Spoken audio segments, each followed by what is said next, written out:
Hi hello welcome back to my YouTube channel.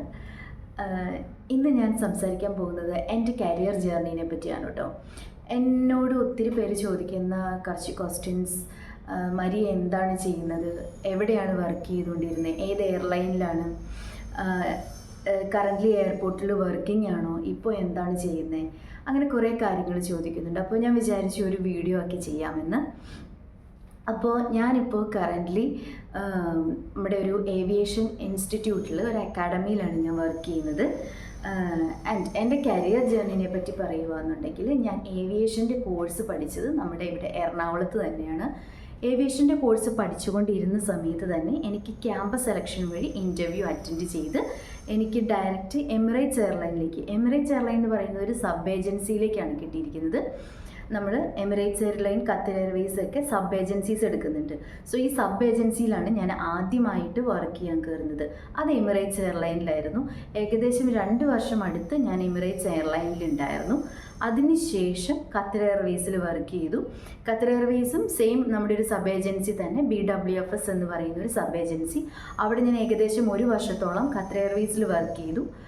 Qatar എയർവേസിൽ work ചെയ്തുകൊണ്ടിരുന്ന സമയത്താണ് എനിക്ക് spice ജെറ്റിലേക്കും air ഇന്ത്യയിലേക്കും interview attend ചെയ്യാനായിട്ട് ഒരു ചാൻസ് കിട്ടിയത്.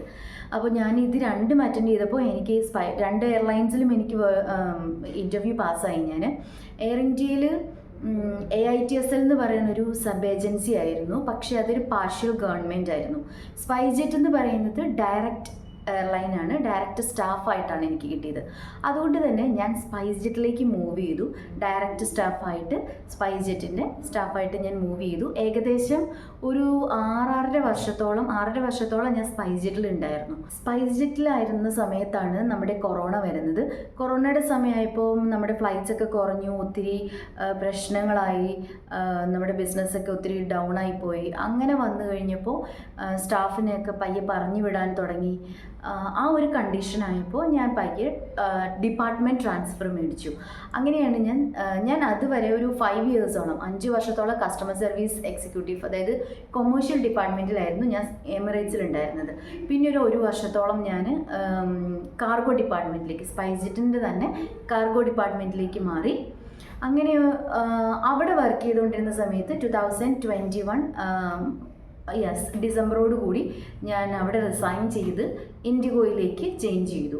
ഇൻഡിഗോയിൽ ഞാൻ ഏകദേശം 1.5 വർഷം ഉണ്ടായിരുന്നു. 1.5 വർഷം 2 ഇയേഴ്സ് 1.5 വർഷത്തോളം ഞാൻ ഇൻഡിഗോയിലുണ്ടായിരുന്നു.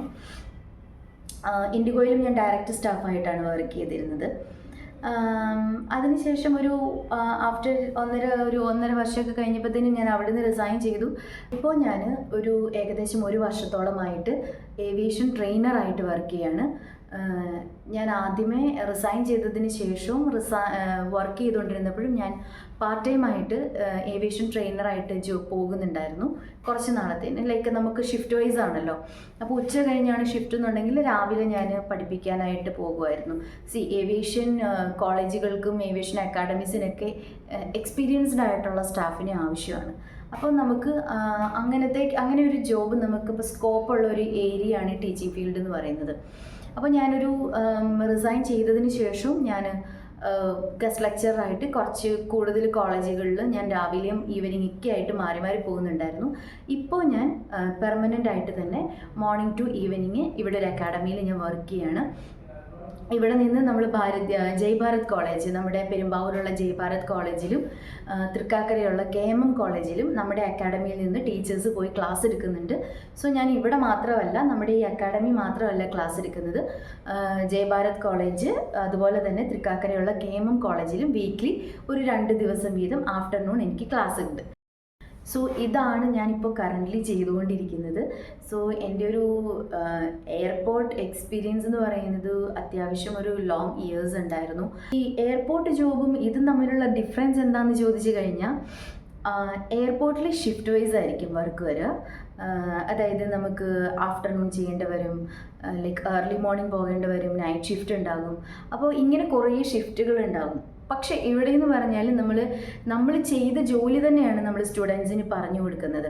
അതുകൊണ്ട് തന്നെ ഇവിടെ കോളേജുകളിൽ ഏവിയേഷൻ അക്കാഡമീസിലൊക്കെ ഉള്ളതുപോലെ തന്നെ മോർണിംഗ് ടു ഈവനിങ് എനിക്ക് വർക്ക് ചെയ്താൽ മതി. ഒരു 9 o'clock എനിക്ക് ക്ലാസ്സിന് കയറി കഴിഞ്ഞാൽ 4 o'clock ആകുമ്പോൾ എൻ്റെ ക്ലാസ് കഴിയും. ഞാൻ അത് കഴിയുമ്പോഴത്തേനും ഫ്രീ ആയി ആക്ച്വലി. അപ്പോൾ ഇതാണ് ഡിഫറൻസ് ആക്ച്വലി. ഓഫീസ് ടൈമിങ്സ് ആയിരിക്കും നമ്മുടെ ഇവിടെ അക്കാഡമിയിലാണെങ്കിൽ. നേരെ മറിച്ച് എയർപോർട്ടിലാണെങ്കിൽ ഷിഫ്റ്റ് വൈസ് ആയിരിക്കും. And salary also it's compare ചെയ്യുമ്പോൾ നമുക്ക് കുറച്ചും കൂടെ സാലറിയും നമ്മുടെ വർക്കിംഗ് അറ്റ്മോസ്ഫിയർ ഒക്കെ കുറച്ചും കൂടെ നല്ലത് ഈ ഒരു ടീച്ചിങ് ഫീൽഡിലേക്ക് ആണ്. ഞാൻ ടീച്ചിങ് ഫീൽഡിലേക്ക് വന്നു കഴിഞ്ഞപ്പോഴാണ് കേട്ടോ എനിക്കത് മനസ്സിലായത്. എന്ന് പറഞ്ഞ് ഏവിയേഷൻ അല്ലെങ്കിൽ എയർപോർട്ട് എന്ന് പറയുന്നത് ഭയങ്കര കഷ്ടപ്പാടാണ് എന്നുള്ളതല്ല. ഓഫീസ് ജോബ്, അതായത് ഓഫീസ് വർക്ക് പോലെ, അല്ലെങ്കിൽ ഒരു ഡേ ഷിഫ്റ്റ് ചെയ്യാൻ ആഗ്രഹിക്കുന്നവർക്ക് ഇങ്ങനെ എയർലൈൻ ഫീൽഡിൽ നിന്ന് ഒരു എക്സ്പീരിയൻസ് ഒക്കെ കിട്ടിക്കഴിഞ്ഞാൽ നിങ്ങൾക്ക് സുഖമായിട്ട് ഇങ്ങനെ മാറാനായിട്ട് പറ്റും. I will get A good salary also. So ഇതൊക്കെയാണ് കേട്ടോ ഞാൻ ചെയ്യുന്ന കാര്യങ്ങൾ, എൻ്റെ ജോലി ഒക്കെ. ഞാനിത് ജസ്റ്റ് ഒരു വീഡിയോ ആയിട്ട് എടുത്തെന്ന് മാത്രമേ ഉള്ളൂ. ഈ വീഡിയോ എല്ലാവർക്കും ഇഷ്ടപ്പെട്ടെന്ന് വിശ്വസിക്കുന്നു. Again keep supporting me. Share ചെയ്യുക, ലൈക്ക് ചെയ്യുക. Thank you so much.